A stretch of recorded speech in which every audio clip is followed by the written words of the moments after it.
और ब्रह्मदेव ने भगवान नारायण के साथ में मिलकर एक पर्वत को घुमाना प्रारंभ करा।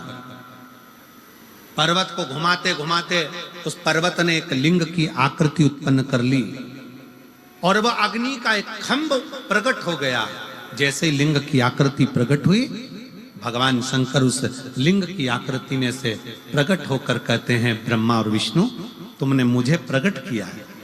पूरे ब्रह्मांड में, संसार में, मृत्यु लोक में ब्रह्मा और विष्णु, हे नारायण, हे ब्रह्मा, पूरे ब्रह्मांड में, पूरे मृत्यु लोक में मेरा मूल स्वरूप का पूजन नहीं होगा। जो नारायण और ब्रह्मा तुमने मेरे शिवलिंग को प्रकट करा है, पूरे ब्रह्मांड में बस केवल यही पूजा जाएगा और इसी से जीव अपना फल पाए,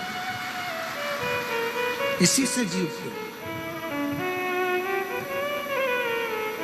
अब कई लोग गलत गलत विचारे कर लेते हैं, कई लोग गलत विचारों में पड़ जाते हैं, गलत सोच में पड़ जाते हैं। कोई कुछ कह देता है, कोई कुछ कह देता है।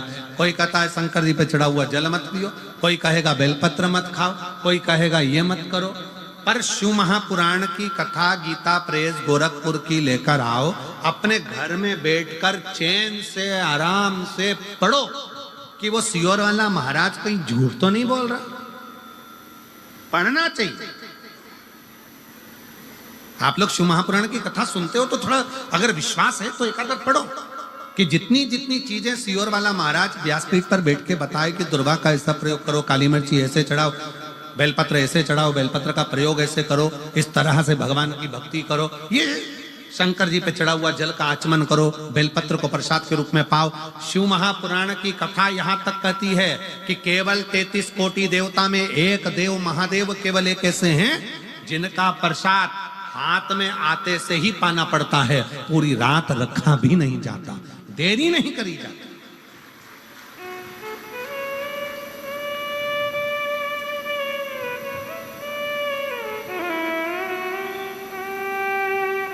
शिव के प्रसाद को केवल ये आप लोग आते हो, बेलपत्र लेते हो, ये 7 दिन की बेलपत्र में जो हम लोग यहाँ बेलपत्र व्यासपीठ से अब तो बहुत कम देना चालू करा। पहले तो बहुत देते थे बेलपत्र, अब तो बिल्कुल ना के बराबर कर दिया, क्योंकि भीड़ ज्यादा हो जाती है, लोग कष्ट भोगते हैं, धक्का धुक्की होती है, ये सब बंद कर दिया।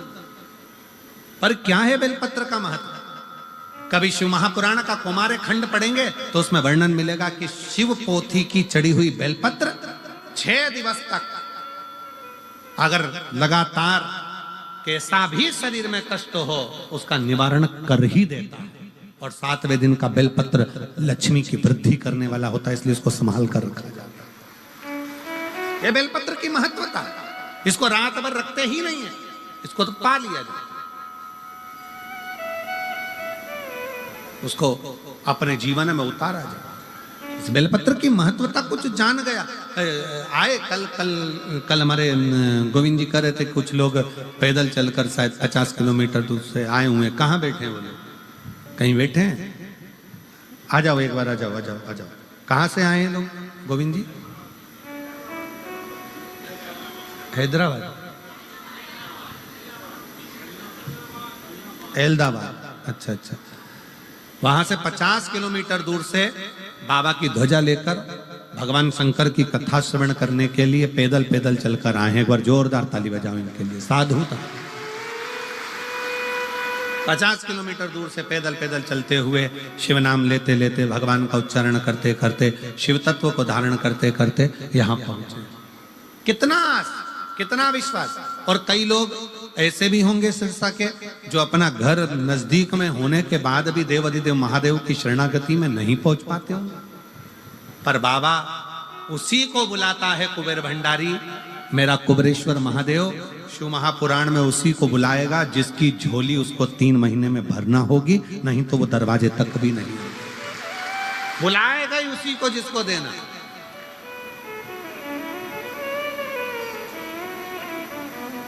ये लोग भी कहां से आए हैं? ए बाबू, बेटा ध्वजा वाले, आप लोग कहां से आ रहे हैं? आवाज तेज करके बोलो, आवाज तेज करके बोलो। आ जाओ जाओ जाओ। कितना किलोमीटर दूर से आ रहे हैं?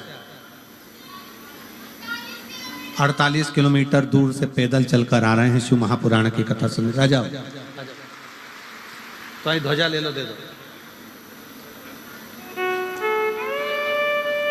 और मेरे भोले तेरा सहारा है, मेरे भोले तेरा सहारा है, मेरी नैया का तो किनारा है, मेरी नैया का तो किनारा है।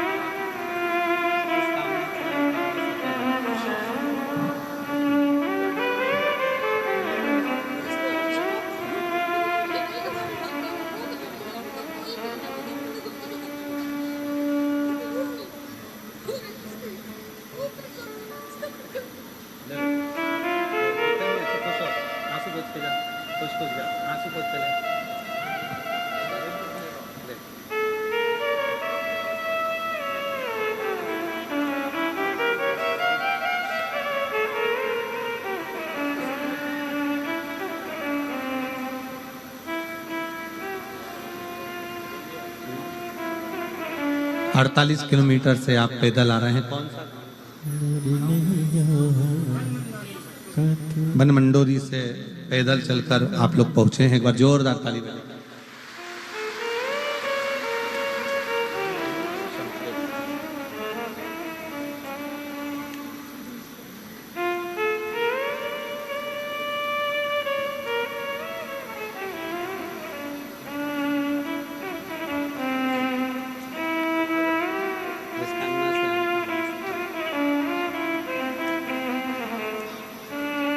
और मेरे भोले तेरा सहारा है, मेरे भोले तेरा सहारा है, मेरी नैया का तू किनारा है, मेरी नैया का तू किनारा है। मेरे बाबा तुझे पुकारा है, मेरे बाबा तुझे पुकारा है, मेरी नैया का तू किनारा है, मेरी नैया का तू किनारा। शिव पर आश्रित हो। ब्रह्मा विष्णु ने जो शिवलिंग उत्पन्न करा यही संसार में पूज्य होगा। संसार में मेरा मूल स्वरूप नहीं, शिवलिंग की